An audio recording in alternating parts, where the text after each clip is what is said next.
আবুল সামরকান্দি রহমতুল্লাহ আলাইহি লেখছেন যে উম্মতকে এতটুকু পছন্দ করেন, সীমানা দেখাইতেছেন যে পছন্দের সীমানা কতটুকু, কতটুকু পছন্দের সীমানা। তো আবুল সামরকান্দি রহমতুল্লাহ আলাইহি লেখছেন যে কবর থেকে যখন উঠবে তখনও চোখে পানি নিয়ে উঠবে, আর ওইটাই চিৎকার দিয়া বলবে, জিবরিল আইনা উম্মতি, আমার উম্মত কোথায়? ময়দান তো খালি, যেদিকে দেখি ওদিকেই খালি, আমার উম্মত কোথায় গেল? তো জিবরিল আলাইহিস সালাম বলবে, মা শাক্কাল আরদা আহাদুন ইল্লা আনতা, আপনি ব্যতীত কেউ ওঠে নাই, কোন নবী না, কোন রসুল না, কোন উম্মত না, আপনার উম্মত না, আপনাকে প্রথম উঠানো হয়েছে।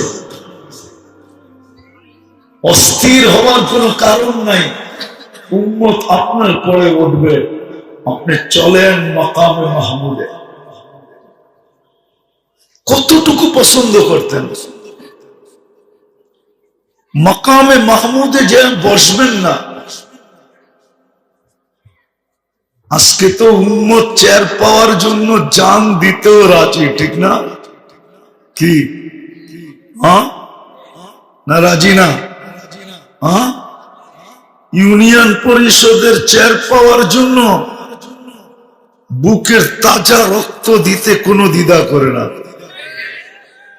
বাচ্চা এতিম হয় হোক, স্ত্রী বিধবা হয় হোক, মা বাবার বুক খালি হয় হোক, তাতে কিছু আসে যায় না, কিন্তু ইউনিয়ন পরিষদের চেয়ার চাই। কিন্তু নবীজি মাকামে মাহমুদে যাবে, বসবে না। আল্লাহ জিজ্ঞাসা করবে জানা সত্ত্বেও কেন বসবেন না? বলছে উম্মতকে প্রতিশ্রুতি দিয়ে আসছি, হাউজে কাউসারে পানি পান করাবো। আমি চাই না উম্মত অপেক্ষা করো, আমি চাই আমি যায়া অপেক্ষা করি। কতটুকু পছন্দ করতেন? বসবেন না। আবার এটাও যুক্তি দিবেন, আমি 3 জায়গায় ছুটতে থাকবো, একবার হাউজে কাউসার কুয়ার পারে, একবার মিজানের কাছে, একবার পুলসেরাতের কাছে। আমি বসবো তো বসবো কি করে? আর শুধু ছুটবো না, আমার মুখে চিৎকার থাকবে, উম্মতি রব্বি উম্মতি রব্বি উম্মতি। সারা দুনিয়ার মুখে থাকবে রব্বি নফসি রব্বি নফসি, আল্লাহ আমাকে বাঁচান। এমনকি আদম আলাইহিস সালামও বলবে আমাকে বাঁচান, এমনকি ইব্রাহিম আলাইহিস সালামও বলবে আমাকে বাঁচান, মুসা আলাইহিস সালাম বলবে আমাকে বাঁচান, ঈসা আলাইহিস সালাম বলবে আমাকে বাঁচান। সমস্ত নবী রাসূলের মুখে একই চিৎকার, নফসি নফসি নফসি নফসি। এক পর্ব আসবে, জিবরিল পর্যন্ত বলবে রব্বি সাল্লিম সাল্লিম সাল্লিম, রব আমাকে বাঁচান। কিন্তু আপনার আর আমার রাসূল শুধু মুখে চিৎকার থাকবে, রব্বি উম্মতি উম্মতি উম্মতি উম্মতি। কোনদিন তো ভাবি নাই যে আমি কার ভালোবাসার পাত্র।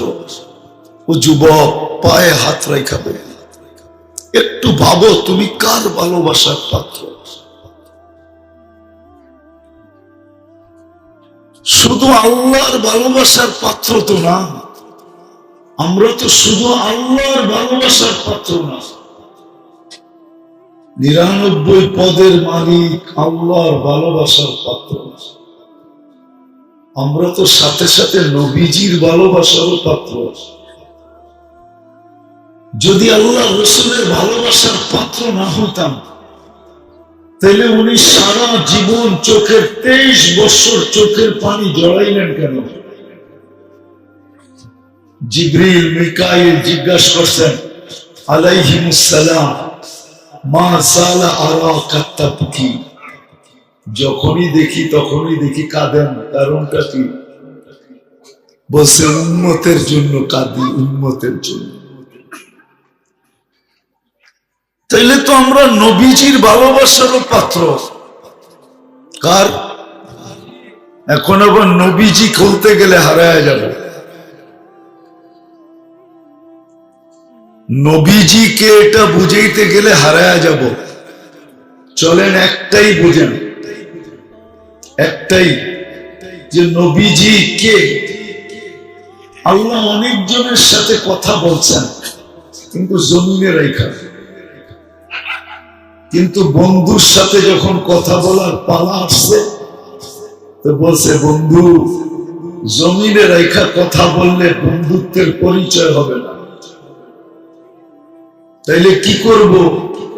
আপনি বিলকুল আরশে উঠে চলে আসেন। মনে হয় বুঝাইতে পারি না, বুঝাইতে পারি নাই, হয়তো আমি বুঝাইতে পারি নাই, নাইলে আপনারা বুঝতে পারেন না। অনেকের সাথেই কথা বলছেন, মুসা কালিমুল্লাহ বটে কিন্তু তুর পাহাড়ের পদদেশে।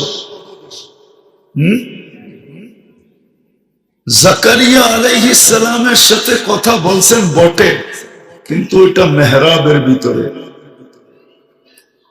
ইয়াহিয়া আলাইহিস সালামের সাথে কথা বলছেন বটে, কিন্তু এটা জমিনে রেখা। ইয়া ইয়াহইয়া খুযিল কিতাবা বিকুওয়া।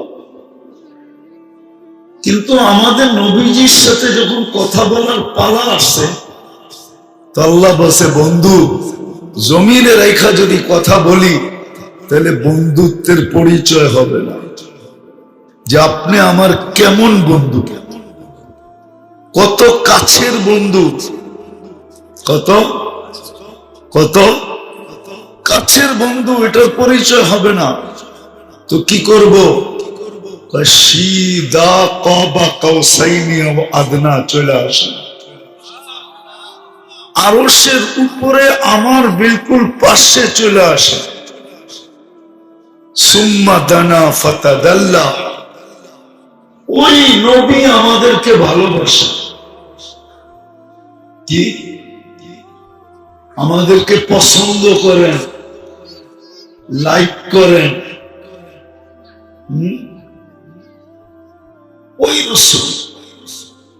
তাহলে বুঝা গেল আমরা শুধু তিনবার 99 পদের মালিক আল্লাহর পছন্দনীয় না, সাথে সাথে দুজাহানের বাদশাহ মুহাম্মদুর রাসূলুল্লাহ সাল্লাল্লাহু আলাইহি ওয়াসাল্লামের পছন্দের পাত্র। কি বুঝাইতে পারলাম? পছন্দের পাত্র।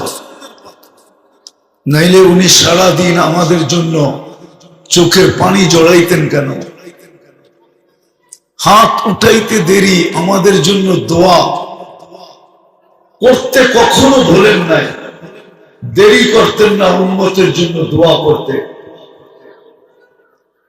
মৃত্যু লগ্নে উনি কাঁদতে কাঁদতে গেলেন কেন? জিবরিল আলাইহিস সালাম তো জিজ্ঞাসা করছেন, আপনি কাঁদেন কেন? এটা কোন কান্না? খুশির কান্না, যে বন্ধুর কাছে চিরদিনের জন্য চলে যাবেন, এই খুশিতে কাঁদেন? এটা কোন কান্না?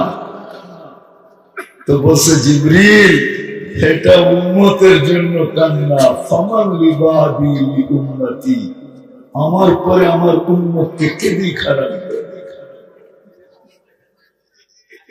কেমন পছন্দ করতেন যে মৃত্যু লগ্নে, মনে হয় বুঝাইতে পারতেছি না আমি, মজমার চেহারা দেখলে মনে হয় না যে মজমা আমার কথায় আশ্বস্ত। তো যেটা বুঝাইতেছিলাম, অসুবিধা নাই, আমার পরে বড় বড় বক্তারা আছে, কিন্তু তো যেটা বুঝাইতেছিলাম যে মৃত্যু লগ্নেও আমাদের জন্য চোখের পানি। বিদায় কতটুকু আমাদেরকে লাইক করতেন, পছন্দ করতেন। চতুর্থ, এখনো কিন্তু কবরে আমাদের জন্য কাঁদতেছেন। বিশ্বাস তো আপনাদের হবে না, আল্লাহওয়ালাদের হবে। কেননা আল্লাহওয়ালারা মাঝে মাঝে দেখেন যে নবীজি এখনো উম্মতের জন্য কাঁদতেছেন